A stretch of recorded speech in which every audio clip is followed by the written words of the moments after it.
So usually ಈ wear and tear ಅಥವಾ ಈ ಜಿಮ್ಮಲ್ಲಿ ಆಗುವಂಥ ಇಂಜುರೀಸ್ ಇರ್ಬೋದು, ಅದು ಜಾಸ್ತಿ ಕಾಣಿಸುತ್ತೆ. ಹೌದು. ಯಾಕಂದರೆ ಜಾಸ್ತಿ ಜಿಮ್ಮಿಂಗಿಂದ ಈ ರೀತಿಯಾಗಿ.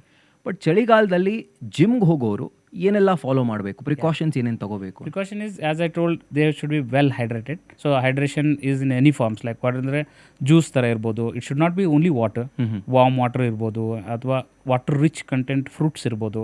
ಆ ಥರ ಅವರು ತಗೋಬೇಕು ಫಸ್ಟು.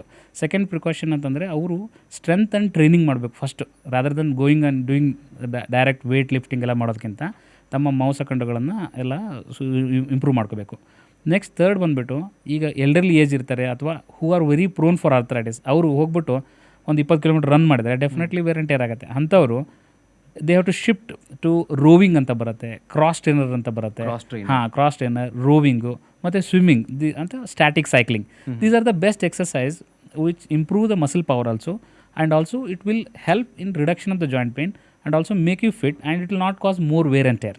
ಸೊ ಎಷ್ಟೊಂದು ಅಡ್ವಾಂಟೇಜ್ಗಳು ಈ ಇಂಥ ಬರುತ್ತೆ. ಡೆಫಿನೆಟ್ಲಿ ಹೈ ಇಂಪ್ಯಾಕ್ಟ್ಫುಲ್ ಸ್ಪೋರ್ಟ್ಸ್ ಅಂತಂತೀವಿ ನಾವು, ಜಂಪ್ ಆ್ಯಂಡ್ ಲ್ಯಾಂಡ್ ಆ್ಯಕ್ಟಿವಿಟೀಸು ಅಂಥವೆಲ್ಲ ಅವಾಯ್ಡ್ ಮಾಡಬೇಕು ಆರ್ಥರೈಟಿಸ್ ಇರೋರು. But as such regular person, youngsters gym ಹೋಗೋರು ಅವ್ರನ್ನ ವೆಲ್ ಹೈಡ್ರೇಟ್ ಆಗಿ ಆಮೇಲೆ ಸ್ಟ್ರೆಂತ್ ಆ್ಯಂಡ್ ಟ್ರೈನಿಂಗ್ ಮಾಡಿಬಿಟ್ಟು ಕಂಟ್ರೋಲ್ಡ್ ಜಿಮ್ ಮಾಡಿದರೆ ಏನೂ ತೊಂದರೆಗಳಾಗ. ಓಕೆ, ಚಳಿಗಾಲದಲ್ಲಿ ಇದನ್ನು ಅವ್ರು ಫಾಲೋ ಮಾಡಬೇಕು.